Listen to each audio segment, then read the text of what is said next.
അസ്സലാമലൈക്കും. എൻ്റെ ചാനലിലേക്ക് എല്ലാവർക്കും വെൽക്കം ടു ചാനൽ. ഇന്ന് ഞാനിവിടെ ഒരു സിൽക്ക് ദോശയാണ് ഉണ്ടാക്കാൻ പോകും. അതിനിതാ 2 കപ്പ് തേങ്ങ തേങ്ങ ഫ്രിഡ്ജിൽ വെച്ചുകൊണ്ട് തണുത്തുകൊണ്ട് കുറച്ചടം ചൂടുവെള്ളം വെച്ചിട്ട് മിക്സിയിൽ ഇട്ടിട്ടുണ്ട്. ഇതിൻ്റെ പാലെടുത്തിട്ടാണ് ഒരു ജീരകശാല അരി, ഒരു പാട്ടക്ക് ഒരു തേങ്ങര പാല്, ഒരു മുട്ട, 2 പാട്ടക്ക് 2 മുട്ട, 2 തേങ്ങര പാല്, അങ്ങനെ ആക്കണ്ട. കുറച്ച് മഞ്ഞപ്പൊടി, കളറ് വേണ്ട, മഞ്ഞപ്പൊടിയായി ഒന്നും ഇതില്ലല്ല, കളർ കൂട്ടിയ മോശമല്ലേ. ഒരു പാകത്തിന് ഉപ്പും ഇത്രയും ഇനി ഇറക്കാൻ പോകുന്ന ഞാൻ പാലെടുക്കാൻ.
അങ്ങനെ ഞാൻ തേങ്ങാപ്പാൽ എടുക്കുന്നില്ല, അങ്ങനെ തേങ്ങ ഒതുക്കി പാലെടുക്കുന്നുണ്ട്.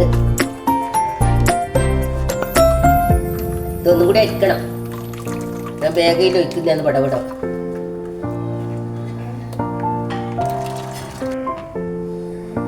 അങ്ങനെ ഇതാ ഞാൻ തേങ്ങാപ്പാൽ എടുത്തട്ടാ. ഇനി ഇതിലേക്ക് അരി ഇട്ടിട്ടാണ് അരക്കണ്ട്. തേങ്ങാപ്പാലിലേക്ക് ഇതാ 2 പാട്ട അരിയാണിത്. ഉപ്പ് പാകത്തിന് ഞാൻ 1 സ്പൂൺ ഉപ്പിടുന്നുണ്ട്. ഞാനങ്ങനെ ഇടല, ഒറ്റ ഇടില്ല, എനിക്ക് പാകമാണ്. പിന്നെ കളറിനായിട്ട് മഞ്ഞപ്പൊടി ചേർത്ത് കൊടുത്താൽ മതി. മഞ്ഞപ്പൊടി നല്ല രസമാണ്, കാണാനും നല്ല ഇതാണ്. അങ്ങനെ ഇടാണ്ട് കട്ടി കിട്ടൂല, മഞ്ഞ കളർ കാണൂല, അതുകൊണ്ടാണ് മഞ്ഞപ്പൊടി കുറച്ച് കട്ടിയിലിടും. എന്നിട്ട് തന്നെ ഇത് കട്ടി പോരാ. അങ്ങനെയാണിത്. ഉപ്പ് പാകത്തിന്. ഇനി 2 മുട്ട ഉടച്ച് വെക്കണം കേട്ടോ. 2 മുട്ട.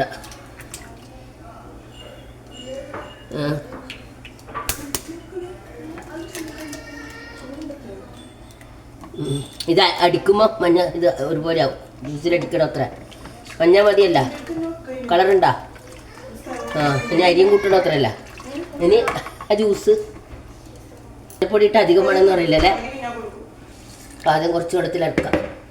അങ്ങനെ ഇതാ അരിയിട്ട് ഈ തേങ്ങാപ്പാലെല്ലാം ചേർത്തത് ഒഴിച്ചിട്ട് അരക്കൽ. ഇങ്ങനെയാണ് ചെയ്യേണ്ടത്.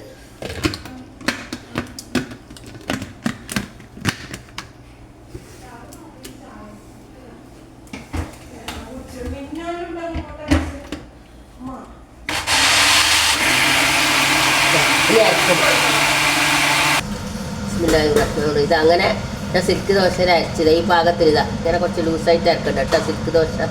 ഇതാ ഇങ്ങനെ നന്ന വെള്ളമല്ല, നന്ന കട്ടിയല്ല, ഇടമധ്യ.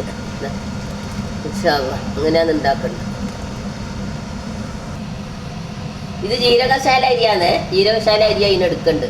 പിന്നെ മല്ലിച്ചപ്പ്, ക്യാരറ്റ് വേണ്ട, മല്ലിച്ചപ്പ് ഒരു ചപ്പ് ഇങ്ങനെ അടർത്തി ഇടണം, അല്ലെങ്കിൽ കത്രി കൊണ്ട് ചപ്പ് മാത്രം എടുത്ത് മുറിച്ചിടണം. ഇതിൽ ഇതാ ഇങ്ങനെയാന്ന് വേണ്ട. ഞാൻ ഇട്ട ഉപ്പ് പാകാന്ന് കേട്ടാ. ഞാനിത് ചുടാൻ പോകുന്നു. പിന്നെ ആ ചെറിയ ആക്കണേ, ഭയങ്കര കാഞ്ഞും ഈ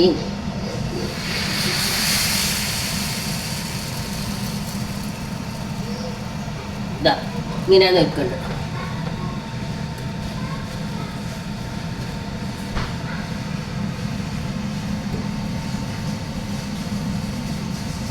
വെള്ളം പാകുന്നു.